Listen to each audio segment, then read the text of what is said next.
అందరూ కూడా బాధపడుకుంటూ ఫోన్ చేస్తున్నారు.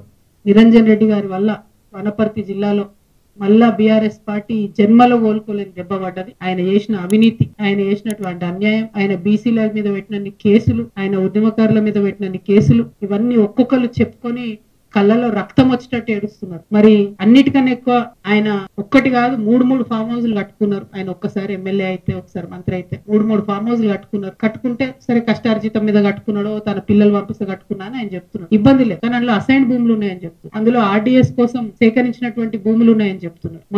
మొత్తం కృష్ణా నది కంప్లీట్ గా ఒక కాలువ అంతా మీ ఫామ్ హౌస్ లకి వెళ్ళిపోతుందని చెప్తున్నారు. దాని మీద మరి ఎందుకు ఇప్పుడు కాంగ్రెస్ గవర్నమెంట్ ఎంక్వైరీ చేస్తలేదు?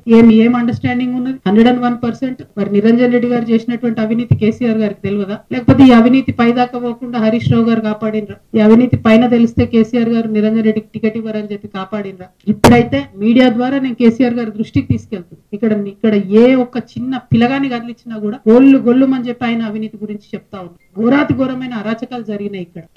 ఇట్లాంటి నాయకుల్ని ప్రజల మీద రుద్దడం ఎందుకు? ఉద్యమకారులను ఇబ్బంది పెట్టడం ఎందుకు? దయచేసి ఇట్లాంటి మనుషులు ప్రజా జీవితంలో ఉండకూడదండి. ఇంకా ఈయన మనిషి, ఈ పెద్ద మనిషి మా తండ్రి ఉంటాడని ఆయన ఇన్ని రోజులు ఏమనలే నేను. ఈయనేందో ఈమె పుచ్చు వంకాయ సచ్చు వంకాయ అనేదో మాట్లాడుతున్నట్టు. నిరంజన్ రెడ్డి గారు, మీరు మా తండ్రి వయసులో ఉన్నారు కాబట్టి చాలా మర్యాద ఇచ్చి ఈ అంశాలన్నీ చాలా గౌరవంగా చెప్తున్నాను. మీరు అక్కడ లోకల్ ఎంఆర్ఓ ఆఫీస్ కాలబెడితే కూడా చూసుకుంటూ ఉండిపోయారట.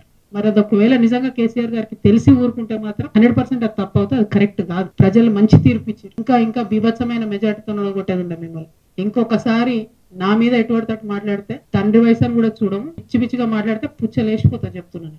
సిన్సియర్ గా, సీరియస్ గా ప్రజల సమస్యల మీద మాట్లాడుకుంటూ తిరుగుతుంటే ఎందుకంత భయం అవుతుంది మీకు? అంత తెలివితేటలు ఉన్నోళ్ళు అయితే, అంత గొప్పోళ్ళు అయితే కేసీఆర్ గారు మీకు వ్యవసాయ శాఖ మంత్రి ఇస్తే ఎంత పని చేయాలి కాన్స్టిట్యున్సీకి? ఇట్లా పీడించుకొని తింటారా? ప్రజల రక్తం తాగుతారా మీరు? దేవుడు మాన్యాలు తింటారానే? ఎవరన్నా దేవుడి గుడిని కబ్జా పెట్టుకుంటారు ఎవరైనా? భూములు పెబ్బేర్స్ అంతా మీకే కావాలి, వనపర్తి మార్కెట్ మీకే కావాలి, గద్వాళ్ళ భూములు మీకే కావాలి. ఏంది ఇది? అంత ఉండాలి కదా భూదాహానికి, ధనదాహానికి. మరి ఈ విషయం కేసీఆర్ గారికి తెలుసో తెలియదో నాకు తెలియదు. నేనైతే బలంగా ఇప్పటి వరకు తెలియదని అనుకుంటున్నాను. ఇప్పుడు మీ ద్వారా తెలియజేస్తున్నాను. ఇటువంటి నాయకుల్ని ఏ పార్టీ కూడా సహకరించొద్దండి, కరెక్ట్ కాదు.